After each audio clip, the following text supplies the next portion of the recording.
ओम नमः शिवाय। आप सभी को स्वागत है आप सभी का एक बार फिर से बाबा भोलेनाथ के इस चैनल में, जो कि स्वयं हमारे प्रभु बाबा भोलेनाथ ही चला रहे हैं। तो आज की इस वीडियो का जो है टॉपिक है वो होने वाला है कि अपने घर के कुलदेव कुलदेवी को प्रसन्न कैसे करें। ऐसे मैं आपको आज उपाय बताने वाला हूँ जिनसे आप अपने घर के जो कुलदेव कुलदेवी है उनको प्रसन्न कर सकते हैं और 1 महीने में आपको जो है चमत्कार देखने को मिलेगा।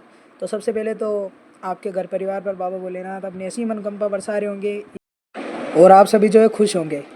तो वीडियो में आगे बढ़ने से पहले मैं आपको एक बात बता दूं कि अगर आप इस चैनल पर जो है नए हैं तो इस चैनल को सब्सक्राइब और इस वीडियो को लाइक और इस वीडियो को जो है शेयर ज़रूर करिए ज़रूरतमंदों तक। जिनके घर में तंगियाँ चलती है बहुत ज़्यादा उनको ज़रूर शेयर करिए वीडियो, ताकि वो भी ये वीडियो देखें और उनको भी इसका लाभ मिल सके। तो पहले तो आपको मैं ये चीज़ बता दूँ कि कुलदेव कुलदेवी का कार्य क्या होता है। कुलदेव कुलदेवी का हमारे घर में जो है बहुत बड़ा रोल होता है, क्योंकि कुलदेव कुलदेवी बनते कैसे पहले ये बताते हैं आपको। कुलदेव कुलदेवी जैसे कि अपने जो बुजुर्ग बड़े बूढ़े जो होते हैं उनकी कोई मन्नत मांगी हुई होती है किन्हीं देवी देवताओं से। जब वो उनकी मन्नत पूरी हो जाती है तो वो उनको जो है अपने घर के कुलदेव कुलदेवी के रूप में स्वीकार कर लेते हैं। जैसे कि किसी के दादाजी ने जो है मन्नत मांगी कि उनके घर में बेटा पुत्र की प्राप्ति नहीं हो रही है तो पुत्र की प्राप्ति हो जाए। तो अगर उनको पुत्र की प्राप्ति हो जाती है तो वो जो है उनको उन देवी या देवता को अपने कुलदेव या कुलदेवी मान लेते हैं। तो ये होता है कुलदेव और कुलदेवी कैसे बनते हैं करके। कुलदेव कुलदेवी वो देवता है जिनके हमारे परिवार में जो 2 पीढ़ियों से पहले से जो है पूजा अर्चना चलती आ रही हो, वो हमारे घर के कुलदेव कुलदेवी। अब कुलदेव कुलदेवी कोई भी हो सकता है, जैसे कोई भी माता का कोई भी स्वरूप कुलदेवी हो सकता है और कुलदेवता भी हो सकते हैं, कोई भी ग्रामीण देवता भी हो सकते हैं। तो कुलदेव कुलदेवी का अब आपको बता दें कि कार्य क्या होता है। कुलदेव कुलदेवी का कार्य ये होता है कि जब आपके घर पर जो है मतलब बरकत करना, बरकत आपके घर में नहीं हो रही हो, तो ये जो कार्य होता है कुलदेव कुलदेवी का होता है। जिसमें से कुलदेवता का जो कार्य होता है वो ये होता है कि आपके घर में बरकत देना, मतलब आपके घर में जो है तंगी ना चलना और बरकत देते हैं कुलदेवता। तो कुलदेवता का ये कार्य होता है। और कुलदेवी का कार्य होता है संतान संबंधी जो परेशानी आपके घर में चल रही होती है इनका दमन करना। जिन घर में कुलदेवी रुष्ट होती है उस घर में जो है पुत्र रत्न की प्राप्ति बहुत मुश्किल से होती है। जब कुलदेवी को प्रसन्न किया जाता है तभी होती है। और जिस घर में अगर आर्थिक तंगी ज़्यादा चलती है तो समझ लीजिए कि आपके घर में जो है आपके कुलदेवता हैं जो आपसे रुष्ट चल रहे हैं। तो इस वीडियो में मैं आपको जो है ये बताने की कोशिश करूँगा कि कौन से ऐसे उपाय है जिनसे आप जो है अपने घर के कुलदेव कुलदेवी को प्रसन्न कर सकते हैं, उनकी कृपा प्राप्त कर सकते हैं। इससे आपकी आर्थिक स्थिति भी सुधरेगी। अगर किसी के संतान संबंधित परेशानियाँ चल रही तो वो भी ज़रूर सुधरेंगी। तो ये मैंने बता दिया आपको कुलदेव कुलदेवी का कार्य क्या होता है, कैसे बनते हैं। और जो है अब मैं आपको इनका उपाय बताने वाला हूँ कि कुलदेव कुलदेवी अगर किसी के घर में रुष्ट चल रहे हैं तो उनको प्रसन्न करने के उपाय कौन कौन से हैं। तो इसमें मुख्य 6 से 7 उपाय होने वाले हैं, तो सुनिएगा ज़रूर ध्यान से। सबसे पहला जो उपाय है वो ये है कि प्रतिदिन हमारे घर में भोजन बनता है, सबके घर में बनता है, ये तो पक्की बात है। तो सुबह अगर आप भोजन बनाते हैं, सबके घर में सुबह जो भोजन बनता है उसमें से 2 रोटी, सबसे पहले रोटी जो होती है वो अपने घर के कुलदेव कुलदेवी के नाम की निकालें। यानी 2 रोटी निकालिए कुलदेव कुलदेवी के नाम की, उनमें दोनों में थोड़ा सा गुड़ लगाइए।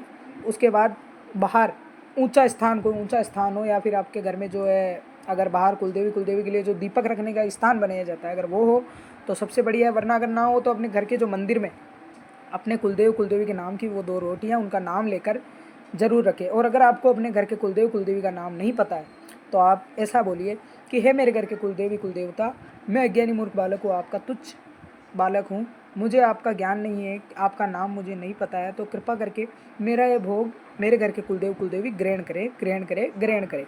3 बार बोलना है और आपको जो है वो रोटियां जो 2 है वो आपको अपने घर के मंदिर में ही रख देनी है। बाद में उन रोटियों का क्या करना है, किसी पशु को खिला देना है, गाय को खिला देना है, ये आपको करना है। तो पहला उपाय हो गया। अब दूसरा उपाय जो है वो है कि आपको जो है उनके स्थान पर जाना है। मतलब जो भी आपके घर के कुलदेव कुलदेवी का स्थान होता है उस पर आपको ज़रूर जो है फेरी लगानी है। यानी साल में 1 बार, महीने में 1 बार आपको ज़रूर जाना चाहिए। वहाँ से आपके साथ शक्तियाँ जुड़ती है और आपके कुलदेव कुलदेवी की आप छत्र छाया में रहते हैं। तो स्थान पर जाना है। तीसरा जो उपाय है वो है कि आपको जो है अपने घर के कुलदेव कुलदेवी का जो है एक भोग का एक दिन जो है निर्धारित करना है। यानी जो मुख्य भोग होता है जैसे कि अग्यारी की जाती है तो अग्यारी का एक दिन आपको फिक्स करना है अपना। यानी अगर आप संडे को फ्री रहते हैं तो संडे के दिन आपको जो है अग्यारी पर अपने कुलदेव कुलदेवी को भोग देना है। ऐसे जैसे कि हम बाबा भोलेनाथ की सेवा करते हैं, बाबा करवाते हैं, थोड़ी वो सेवा हम कर पाते हैं उनकी, तो उनकी कृपा से तो हम अपने जो है भोग का एक दिन जो निर्धारित रखते हैं, यानी कि मैं जो है स्कूल का भी कार्य रहता है, इसलिए जो मैं संडे को भोग देता हूँ बाबा भोलेनाथ को, और सोमवार को भी लगा देते हैं अगर फ्री होते हैं तो। लेकिन एक दिन जो है फिक्स रखना है आपको कुलदेव कुलदेवी का, तो ये करना है आपको भोग का। और भोग आपको जो है आपके कुलदेव कुलदेवी का जो भी आपको और आपका जो भी सामर्थ्य है वो आप भोग दीजिए, वो ज़रूर स्वीकार करेंगे। ये है, चूरमे का भोग भी लगा सकते हैं, कुछ भी आप भोग लगा सकते हैं।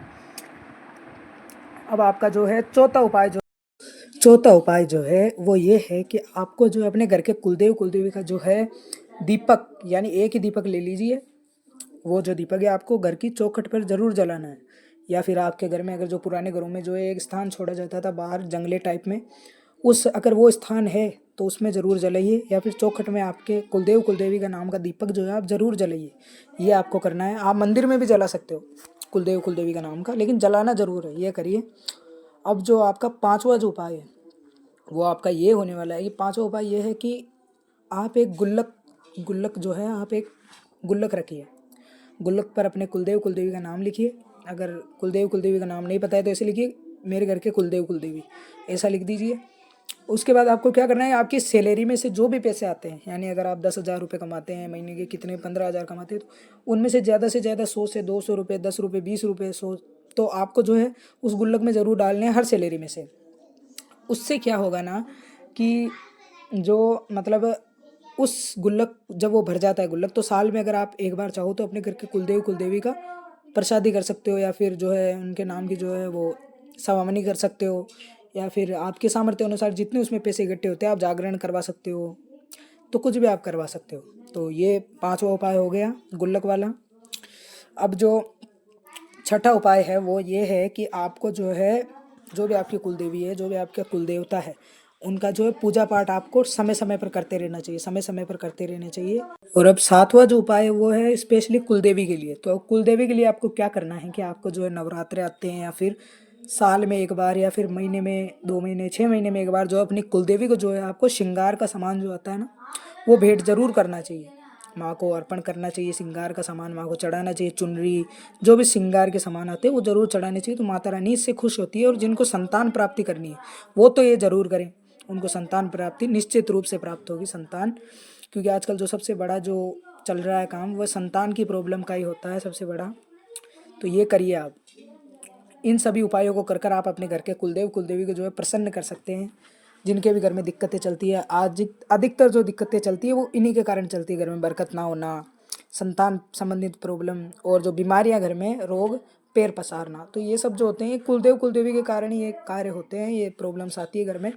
तो आप कुलदेव कुलदेवी को अपने को प्रसन्न करके चलिए। ना तो आपके घर पर कोई तंत्र कर पाएगा, ना आपके घर के कुलदेव कुलदेवी का कभी बंधन होगा, ना ही आपके घर में कोई समस्या आएगी, ना ही कोई बड़ा रोग कभी प्रवेश कर पाएगा। तो आप ये ज़रूर करिए। तो आशा करता हूँ कि आपको इस वीडियो में बताई गई जानकारी जो समझ आई होगी, आपने जो वीडियो को पूरा देखा होगा आपको समझ में आई होगी। और कोई भी अगर आपका इससे रिलेटेड, इस वीडियो से रिलेटेड कोई प्रश्न है तो आप कमेंट में ज़रूर पूछ सकते हैं, ज़रूर आपका रिप्लाई करने की कोशिश करूँगा।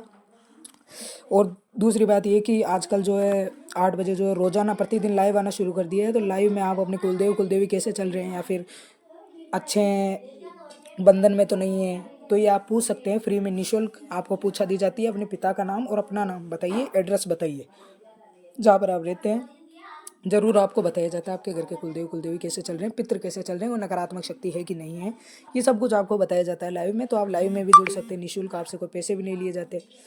तो आप ये कर सकते हैं। हम ये चाहते हैं कि किसी के साथ भी जो है फ्रॉड ना हो, क्योंकि आजकल फ्रॉड बहुत ज़्यादा चलते हैं। तो आप ये कर सकते हैं। तीसरी बात ये कि आप इस चैनल को सब्सक्राइब कर लीजिए, लाइक ज़रूर करिए, शेयर ज़रूर करिए, क्योंकि आपके सपोर्ट से ही जो है चैनल बहुत बड़ा होगा एक दिन जाकर। तो ये करिए। चौथी बात ये कि बाबा भोलेनाथ के मंदिर निर्माण हेतु जो है डोनेशन का कार्यक्रम शुरू है। तो आप चाहो जितना जितना आपका सामर्थ्य आप डोनेट कर सकते हैं बाबा के लिए। डोनेट किया हुआ मंदिर में जो पैसे डोनेट किए जाते हैं वो कभी भी व्यर्थ नहीं जाते, उसका आपको जन्म जन्मांतर तक जो है फल मिलता रहता है। तो आशा करता हूँ कि आप बाबा के लिए ज़रूर 1 रुपया 2 रुपया आप चाहो जितना डोनेट कर सकते हो, 100 रुपये 200 रुपये कितना भी आप चाहो डोनेट कर सकते हो, तो ज़रूर करिए डोनेट। मिलते हैं आपसे ऐसी एक और वीडियो के साथ, तब तक के लिए बाबा भोलेनाथ आप सभी के घर परिवार में जो ऐसी मनोकामना बनाए रखे। मिलते हैं ऐसी एक और वीडियो के साथ, तब तक के लिए ओम नमः शिवाय, ओम नमः शिवाय, ओम नमः शिवाय, हर हर महादेव।